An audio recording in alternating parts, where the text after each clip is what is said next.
हृदि सन्निविष्टो मत्तस्मृतिर्ज्ञानमपोहनञ्च वेदैश्च सर्वैरहमेव वेद्यो वेदान्तकृद्वेदविदेव चाहम् वेदान्तकृद्वेदविदेव चाहम्।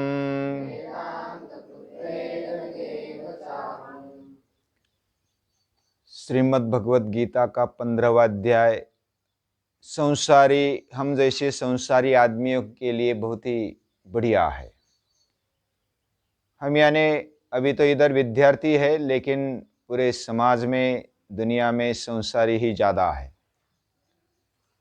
तो संसारियों के लिए यानी हमारे जीवन को समझने के लिए और उससे कैसे आगे बढ़ना है, हमारे जीवन को कैसे उन्नत बनाना है, पुरुषोत्तम तक जाना है, ये बात श्रीमद् भगवद गीता बताती है। और इसलिए यह अध्याय हमारे लिए बहुत ही पवित्र है, महत्वपूर्ण है। वैसे पूरी गीता ही पवित्र है, फिर भी उसमें यह अध्याय और भी हमारे लिए नजदीक है। शुरुआत में संसार वृक्ष का वर्णन किया है। ये पूरा संसार, पूरा मानवीय जीवन और पूरी सृष्टि ये अश्वत्थ वृक्ष जैसा है, यानी ऊपर जड़ें है और नीचे टहनियां है, ऊपर मूल और नीचे शाखाएं। ऐसा इस संसार वृक्ष का वर्णन किया है। इसमें विषय रूपी शैवाल है और अलग अलग तरीके से इसमें व्यत्यय आए हैं, और ये 3 गुणों से भरा हुआ है और कर्मों के कारण मनुष्यों को बांधता है। हमारे कर्म भी 3 गुणों के कारण होते हैं और इसका कोई आदि नहीं है, और ये बहुत काल तक चलेगा, देर तक चलेगा। उसका आदि मालूम नहीं है, अंत मालूम नहीं है, फिर भी वो अनादि होने के बावजूद भी शांत है। इसको असंग शस्त्र से तोड़ा जा सकता है, अनासक्ति के द्वारा। और इस प्रकार अगर हम तोड़ेंगे तो परम पद को प्राप्त कर सकते हैं। श्रेष्ठ ऐसे पद को हम जीवन में प्राप्त कर सकते हैं। जो प्राप्त करता है वो कैसा होता है? उसके जीवन में कोई मान अपमान या तो मोह, कोई आसक्ति नहीं होती। द्वंद्व से, सुख दुखों से वो परे रहता है और सतत अपने आप का अध्ययन करते रहता है। आत्म अभ्यास, आत्मज्ञान के पीछे वो लगे रहता है। और ऐसा अमूढ़, ऐसा विद्वान अव्यय पद को प्राप्त करता है। और इस पद को, परम पद को, कोई भी सूर्य उसको प्रकाशित नहीं कर सकता, कोई भी अग्नि या तो चांद इसको दिखा नहीं सकता है। जिधर जाने के बाद फिर आने की आवश्यकता नहीं, उधर आना नहीं होता है। और उधर जाने की शक्ति तुम में है, सब में है, हर एक जीव में है। ऐसे भगवान कहते ममैवांशो जीवलोके। और ये पूरे इंद्रिय मन के साथ वो भगवान के कारण उसमें शक्ति रहती है, ऊर्जा रहती है, उनकी हलचल उसी के कारण होती है। ये जो शरीर है इसमें जो आत्मशक्ति रहती है, वह जब देह निकल जाता है तो वायु जैसे गंध लेकर जाता है और गंध के साथ वायु भी बहता है, वायु के साथ गंध भी बहता है। उसी प्रकार ये सूक्ष्म जीव एक देह से दूसरे देह में प्रवेश करता है। और सब इंद्रिया, ज्ञानेन्द्रिय, कर्मेंद्रिय, ये मेरे अधिष्ठान से चलते। विषय भोग की शक्ति उसमें उसी के कारण आती है। हमें लगता है कि मैं भोग भोगता हूं, मेरे इंद्रिय भोग भोगते हैं, लेकिन भोग की शक्ति देने की ताकत केवल उसमें है। और उठते हुए, बैठते हुए, खाते हुए ये उसको देखना, उस शक्ति से हम चल रहे हैं, बोल रहे हैं, इसको समझना, ये बहुत बड़ी बात है। और जो मूर्ख है उसको देख नहीं सकता। विमूढ़ा नानुपश्यन्ति पश्यन्ति ज्ञान चक्षुषा, जो ज्ञान चक्षु से देखता है वही देख पाता है। उसके लिए प्रयास चाहिए, उसके लिए अभ्यास चाहिए।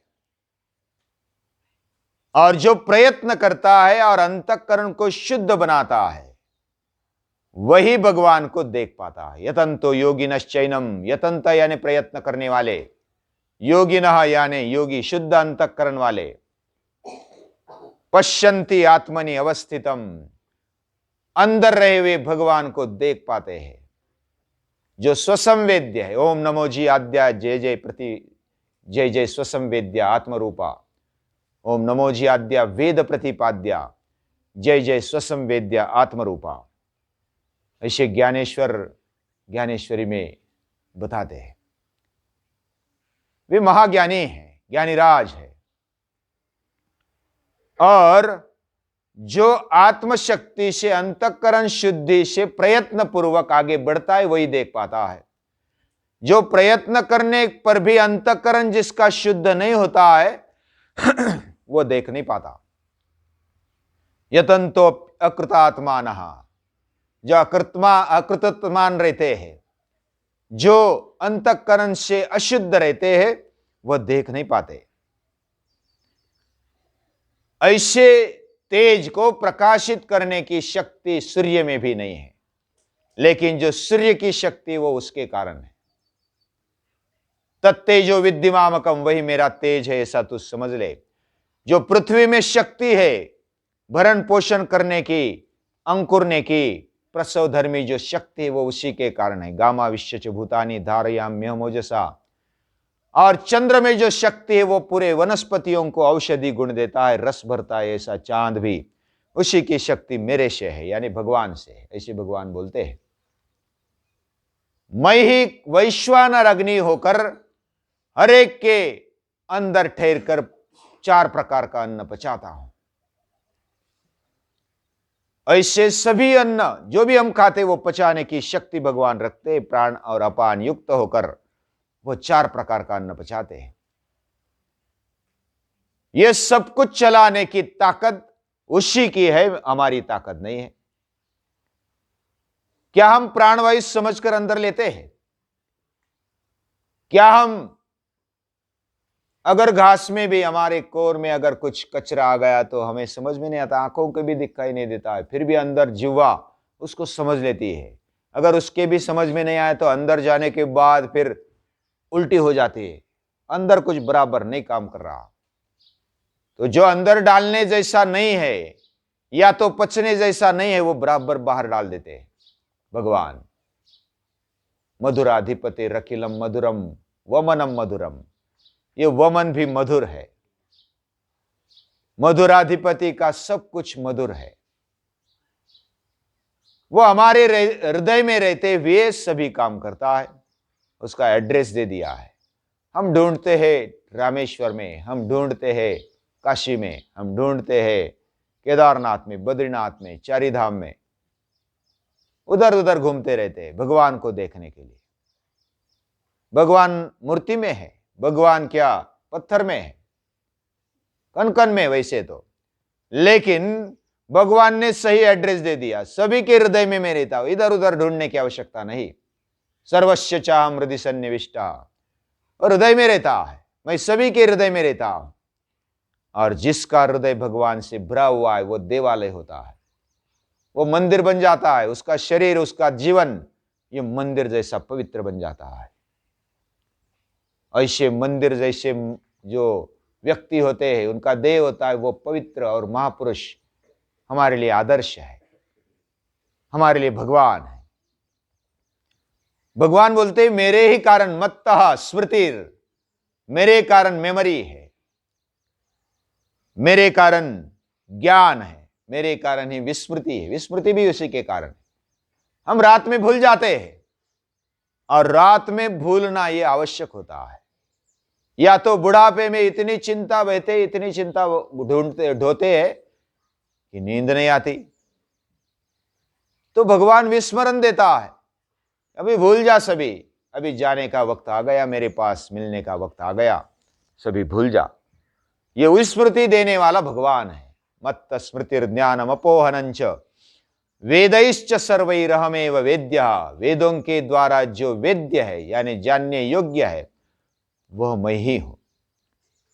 और वेदांत ने जो कहा, वेदों के सार वे वेदांत में है यानी उपनिषदों में है, और उसमें जो कहा सार कहा वह मैं ही हूं। और वेदविद, वेद को जानने वाला भी मैं ही हूं। ऐसे भगवान एक एक बात को बताते हैं। हमारा जीवन इस प्रकार चलता है, ये अगर समझ में आ गया, डोळ्याने बघतो ध्वनी परिसतो, काणी पदी चालतो, जिव्हेने रस चाखतो, मधुरही वाचे आम्ही बोलतो, हाताने बहुसाल काम करीतो, विश्रांती घ्यावया, घेतो झोप सुखे, फिरून उठतो, ही ईश्वराची दया। ईश्वर की दया है। हम आंख से देखते हैं, हम कान से सुनते हैं, नाक से गंध लेते हैं, मुख से बोलते हैं, खाते हैं, पीते हैं, सोते हैं, काम करते हैं, चलते हैं, घूमते हैं, अलग अलग जो क्रिया करते हैं, ये ईश्वर की दया है। ईश्वर की दया के कारण हम चलते हैं, सब कुछ करते हैं। ये जो ध्यान में रखता है, ये सतत जो स्मरण रखता है, कम से कम 3 बार अगर हम ध्यान रखते हैं, ध्यान करते हैं, तो हमारे जीवन में आमूलाग्र बदल आता है। पूजनीय दादाजी कहते हैं, ये त्रिकाल संध्या एटम बम है।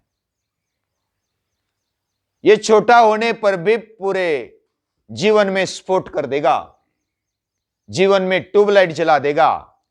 ऐसे ये त्रिकाल संध्या है। सुबह जब उठते हैं तो हमें स्मृति मिलती है, भगवान तेरे कारण मैं याद रख रहा हूं, नहीं तो पागल कहते मुझे लोग।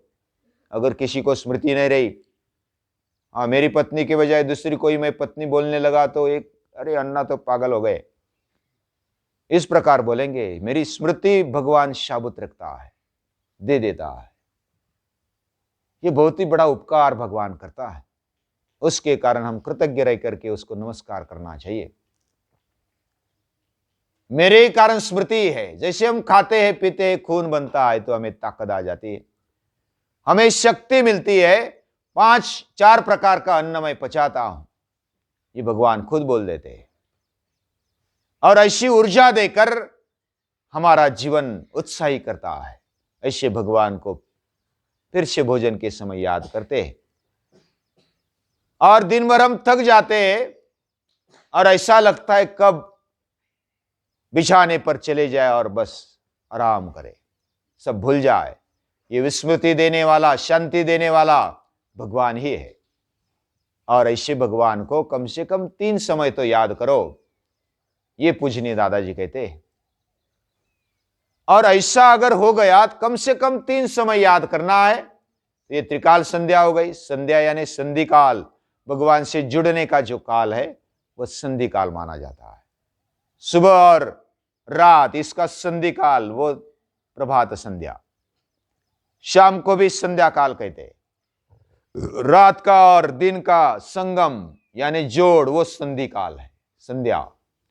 और सुबह और शाम का, दोपहर का जो संधि काल, वो मध्याह्न काल माना जाता है। ये संधि, अलग अलग प्रकार की संधि, जोड़, ये संध्या होती है।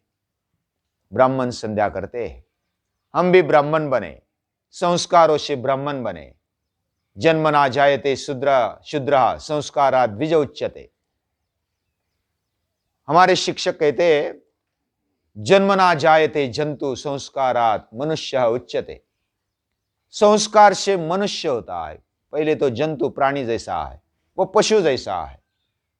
और पशु जैसा होने के बावजूद भी संस्कार से हम मनुष्य बन सकते हैं, ये बात बहुत बढ़िया है। हाँ, किरकेगार्ड कहता है, to be a human is not a fact, it is a task. यह आह्वान है, हमें मनुष्य बनना है। मनुष्य में क्या होना चाहिए? त्रिकाल संध्या नामक जो छोटी सी किताब है पूजनीय दादाजी की, उसमें कहा है कि हमारे अंदर मनुष्य बनने के लिए क्या होना चाहिए। 4 बातें होनी चाहिए। पहली है कृतज्ञता। हम जो किए हुए का स्मरण करें, जिसने दिया है मुझे उसका स्मरण रखना, यह कृतज्ञता है। दूसरी है भावमयता। हमारे हृदय में भाव रहना चाहिए। कितना भी ज्ञानी क्यों ना हम बने, लेकिन भाव से भरा जीवन ही परिपूर्ण जीवन माना जाता है। ज्ञान कभी पूर्ण नहीं होता। कृतज्ञता, भावमयता, अस्मिता। मेरा जीवन तेजस्वी होना चाहिए, स्वाभिमानी होना चाहिए। आम्ही काय कोणाचे खातो, श्री राम आम्हाला देतो। यह खुमारी होनी चाहिए। कष्ट से कमाना, किए बिना कुछ मिलता नहीं है, ये बहुत बड़ी बात है। और मेहनत से जब हम कमाते, चोरी का या तो फोकट का नहीं लेते, कुछ भी नहीं चाहिए फोकट का। ये विचार, ये दृष्टि हमारे जीवन में होनी चाहिए। इसके लिए अस्मिता आवश्यक है। और चौथी बात है कृति प्रवणता। कृति प्रवणता का मतलब हम जो भी विचार दिमाग में लाते हैं, अच्छा विचार, सुविचार, वो आचरण में लाना, ये बहुत बड़ी बात है। इसको कृति प्रवणता बोलते। कार्यरत रहने की शक्ति ये हमारे अंदर होनी चाहिए। मनुष्य के मुख्य लक्षण, मुख्य जो स्वभाव है वो माना गया है। त्रिकाल संध्या किताब में इसको दिया गया है। और भी बहुत कुछ है, लेकिन अपने आप खुद भी अध्ययन करना। इधर जो हम अभ्यास करते हैं तो ये क्ल्यू मिलता है। इधर से हमें और प्रेरणा लेकर आगे बढ़ना चाहिए और अभ्यास करना चाहिए। जितना भी अभ्यास करेंगे उतना कम होता है। सातत्य से अभ्यास सतु दीर्घ काल नैरंतर्य सत्कारा सेवितो दृढ़ भूमि। और प्रयत्न पूर्वक एक जगह पर ठहर कर आगे बढ़ना, इसको अभ्यास बोलते हैं। ऐसे अभ्यास हमारे जीवन में होता रहे। 15वें अध्याय में भगवान हमारे अंदर है, उसको समझना है। और ये सृष्टि क्या है, ये सृष्टि निर्माता कौन है, ये कल देखेंगे। आज के लिए इतना ही। नमस्कार।